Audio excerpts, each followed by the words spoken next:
Sarap luto ito mga lodi. Gigisahin lang natin to.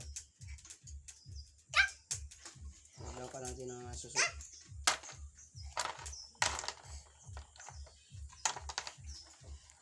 Pwede rin tulad sa mga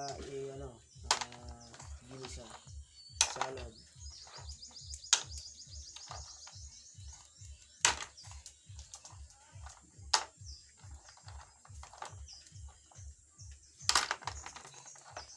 Ayan mga lodi, tapos na nating himayin ang ating pako. Ayan. Pero hindi ako mahilig sa salad mga lods, kaya magisa lang natin yan. Luluto na natin yan. Yan pala mga lods, so may mga huli pa tayong isda sa balaka. May dalag din tayo dito mga lodi. Oh. Meron din tayo mga lods. Oh. Comment lang kung kayo ng tawag dyan. Pero sa akin, igat yan. Ayan mga lods. Oh. May dalag tayo mga lods. Oh.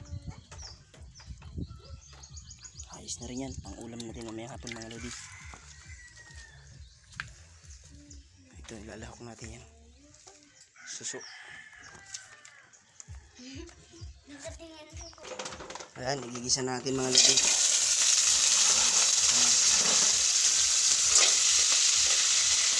Nalabas ang aroma niya mga lods. Sobrang sarap.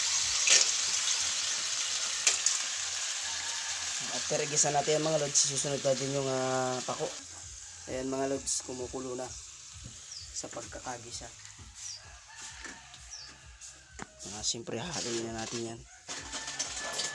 Haluin lang natin yung mga lods hanggang sa maluto sa pagkakagisa.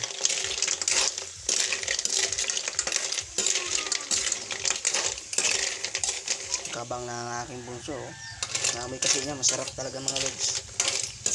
Lalo pagka medyo sunog-sunogin yung bawang sa pagkakagisa. Golden brown na ang bawang. Yummy yan mga lodi.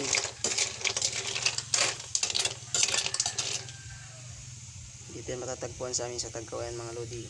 Marami ito dito. Yan nga pala mga lodi, lalagyan na yung pako. Ganyan lang kasimple yung pagluluto ng mga lodi. Siyempre hindi natin manahaluin yan para hindi malabog yung pako.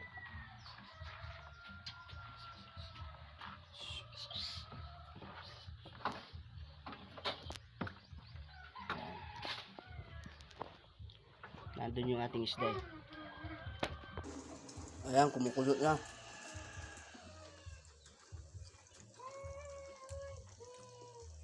Siyempre pwede na natin haluin yan. Ayan mga lodi, hahaluin na natin yan.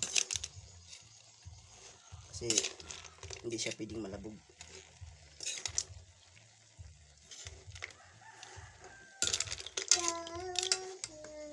Ayan mga lodi, lumalabas na sarap niya.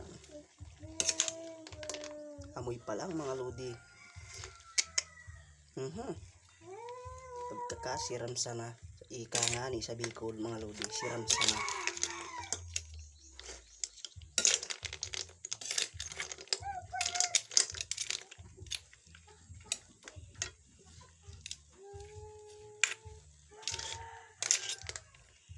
Siyempre, pwede rin natin lagyan ng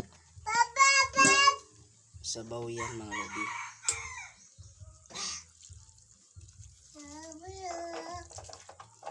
Hindi natin siya pwedeng kadamihan kasi malulutaw yan. Malalabog ang ating gulay. Siyempre, pagkulo yan mga lods, hangot na yan.